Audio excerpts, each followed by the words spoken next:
Hello and welcome to food મંત્ર by Surabhi Vasa. આજે આપણે એક મસ્ત મજાની વાનગી બનાવી લઈએ. ખાંડવી બનાવવા માટે સૌથી પહેલા આપણે એનું મિશ્રણ તૈયાર કરી લઈએ. અત્યારે મેં 1 કપ ચણાનો લોટ લીધેલો છે.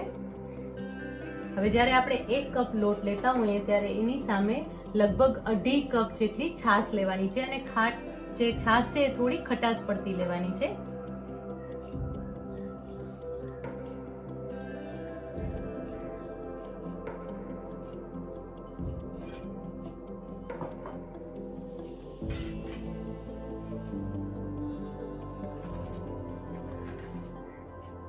હવે એમાં 2 ટીસ્પૂન આપણે મીઠું લઈશું,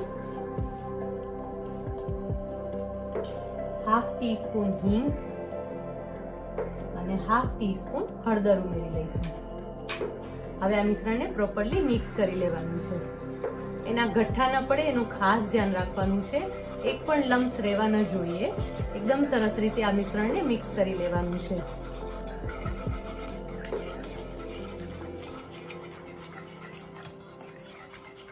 આ માપ ખાસ યાદ રાખજો.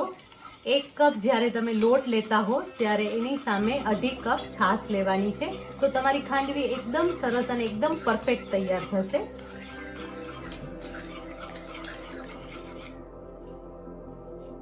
મિશ્રણ તૈયાર થઈ ગયું છે. હવે મિશ્રણને કૂક કરી લઈએ. અત્યારે તમને મિશ્રણ એકદમ ઢીલું લાગે છે, પણ કૂક થતા એકદમ સરસ ઘટ્ટ થઈ જશે. હવે જ્યારે આ મિશ્રણને આપણે કૂક કરતા હોય ત્યારે ખાસ એ વાતનું ધ્યાન રાખવાનું છે. શરૂઆતમાં તો 2-3 મિનિટ જરાય વાંધો નહીં આવે, પણ જેમ જેમ મિશ્રણ ઘટ્ટ થતું જશે ને ત્યારે મિશ્રણ તૈયાર થયું કે નહીં એ ચેક કરવું ખૂબ જ જરૂરી છે. અને તમને જ્યાં તકલીફ પડે છે કે મિશ્રણ શરૂઆતમાં એકદમ સરસ હોય ખાંડવીનું અને તમે સ્પ્રેડ કરી શકો, પણ થોડી વાર પછી આ જ મિશ્રણ એટલું ઘટ્ટ થઈ જાય અને જાડું થઈ જાય કે તમે ખાંડવી સ્પ્રેડ નથી કરી શકતા. તો આ વસ્તુ રોકવા માટે શું કરવું જોઈએ, જો હું હમણાં જ તમને બતાવું છું. તમે જોઈ શકો છો કે મિશ્રણ હવે ધીમે ધીમે ઘટ્ટ થવા લાગ્યું છે.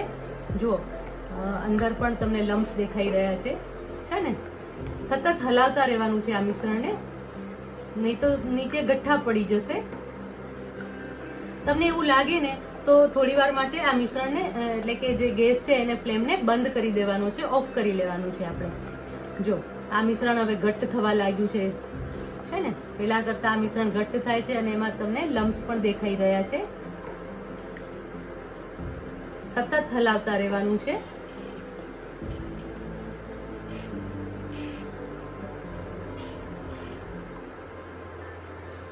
જો હવે આ મિશ્રણ ઘટ્ટ થવા લાગ્યું છે ને. હવે આ સ્ટેજ ઉપર તમારે જે ફ્લેમ છે એને ઓફ કરી દેવાની છે, કારણ કે આપણે જોઈ શકીએ છીએ કે પેન પણ ગરમ હોય અને મિશ્રણ ઘટ્ટ થવા લાગે એટલે એકદમ ઝડપથી મિશ્રણ આ ઘટ્ટ થઈ જાય છે. સરસ રીતે એને મિક્સ કરી લેશું. લમ્સ ન રહેવા જોઈએ એ ખાસ ધ્યાન રાખવાનું છે. જો ધીમે ધીમે તમને મિશ્રણ દેખાઈ રહ્યું છે ને કે ઘટ્ટ થઈ રહ્યું છે ને. તમને લાગે ને તો ફરીથી એક વખત ફ્લેમ ઓન કરી દેવાની છે. આમ કરવાથી જે પાછળથી ગઠ્ઠા પડી જાય છે અને મિશ્રણ એકદમ ઘટ્ટ થઈ જાય છે ને એ તમે અવોઇડ કરી શકશો. એવું નહીં થઈ શકે અને તમારી ખાંડવી એકદમ પરફેક્ટ બનશે. જો પેલા કરતા દેખાય છે તમને મિશ્રણ કેટલું બધું ઘટ્ટ થઈ ગયું છે ને. પણ હજી થોડી આ મિશ્રણને હજી થોડું ઘટ્ટ કરવાની જરૂર છે.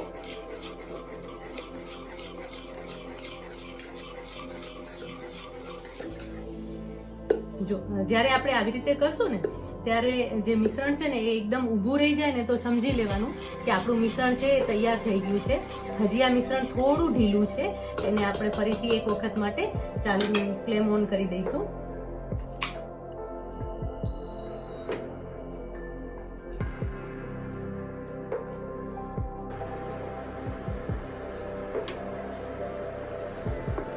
જો 1 મિનિટ માટે ફરીથી આપણે ફ્લેમ ઓન કરશું. મિશ્રણ તમને દેખાઈ રહ્યું છે ને કે થોડું થોડું ઘટ્ટ થવા લાગ્યું છે. ઓલમોસ્ટ તૈયાર થઈ ગયું છે. હવે મિશ્રણ એકદમ સરસ તૈયાર થયું કે નહીં એ કઈ રીતે આપણે ખબર પડે. જો હવે જ્યારે તમે જે પણ તમે એક ચમચી લેવાની છે અને એ ચમચીને તમે જો આવી રીતે મૂકી દેશો ને તો આ ચમચી આ રીતે ઊભી રહી જાય ને તો સમજી લેવાનું છે કે આપણું મિશ્રણ એકદમ સરસ તૈયાર થઈ ગયું છે. ખ્યાલ આવી ગયો ને. મિશ્રણ બનતું હોય ને ત્યારે આવી રીતે ચમચી એમાં ખોસી અને ઊભી રાખી દેવાની છે. હવે આપણું આ મિશ્રણ તૈયાર થઈ ગયું છે.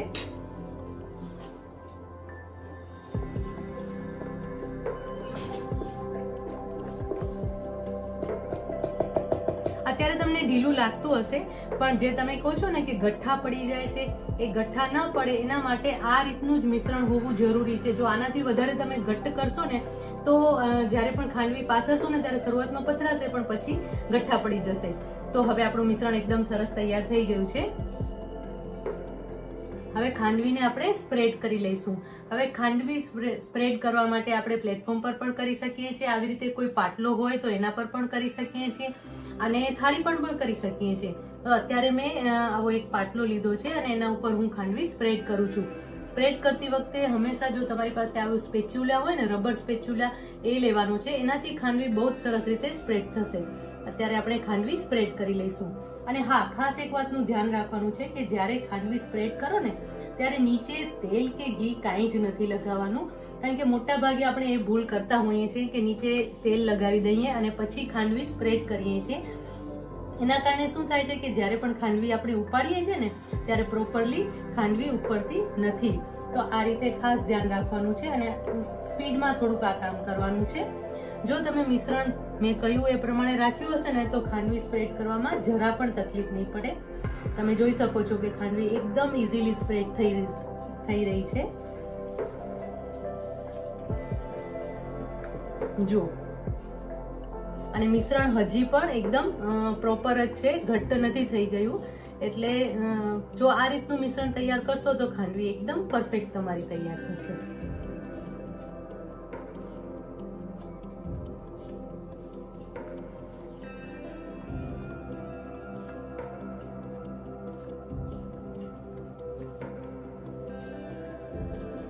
ગુજરાતીઓનું તો એકદમ ફેવરિટ ફરસાણ છે, અને અત્યાર સુધી તમે બહારથી જ લાવતા હશો તો હવે આ ફરસાણ તમારા ઘરે જ ચોક્કસથી બનાવજો, અને બહુ જ ઇઝીલી અને એકદમ ફટાફટ તૈયાર થઈ જાય છે.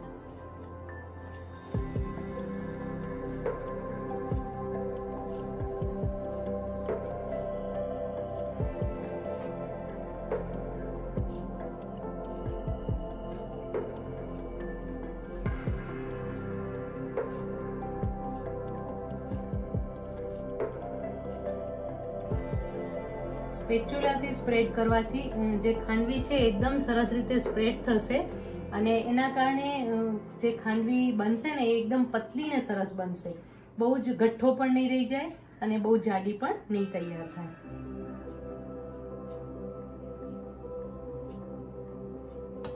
ખાંડવી સરસ સ્પ્રેડ થઈ ગઈ છે.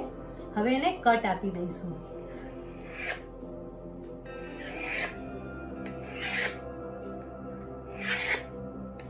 જેથી કરીને આપણે જ્યારે પણ રોલ કરીએ ત્યારે આપણે ઈઝી પડે.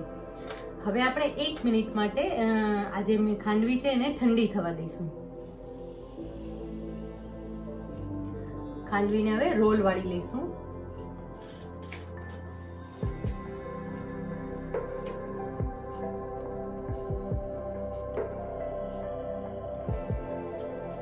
એકદમ સરસ રોલ વળીને તૈયાર થઈ રહ્યા છે.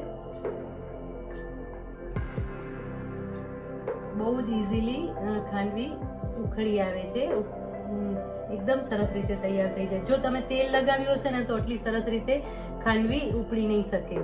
જે મિશ્રણ છે એ સ્ટીક થઈ જશે, ચોટી જશે.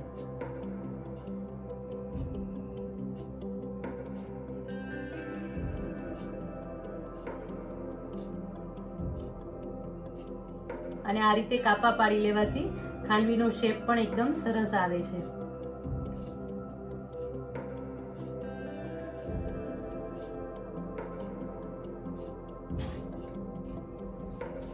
સૌથી પહેલા લાલ મરચું છાંટી લઈશું આપણે.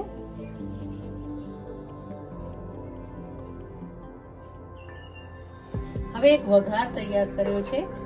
તેલ 1 ટીસ્પૂન તેલ લેવાનું છે અને એની સાથે 1 ટીસ્પૂન રાઈ અને 1 ટીસ્પૂન તલ. હવે આ વઘાર ઉપરથી રેડી દઈશું. જ્યારે પણ ખાંડવીનો વઘાર કરતા હોય ત્યારે ખાસ એ ધ્યાન રાખવાનું છે કે બહુ વધારે પ્રમાણમાં તેલ નથી લેવાનો, કારણ કે નહીં તો ખાંડવી છે એ તેલવાળી થઈ જશે.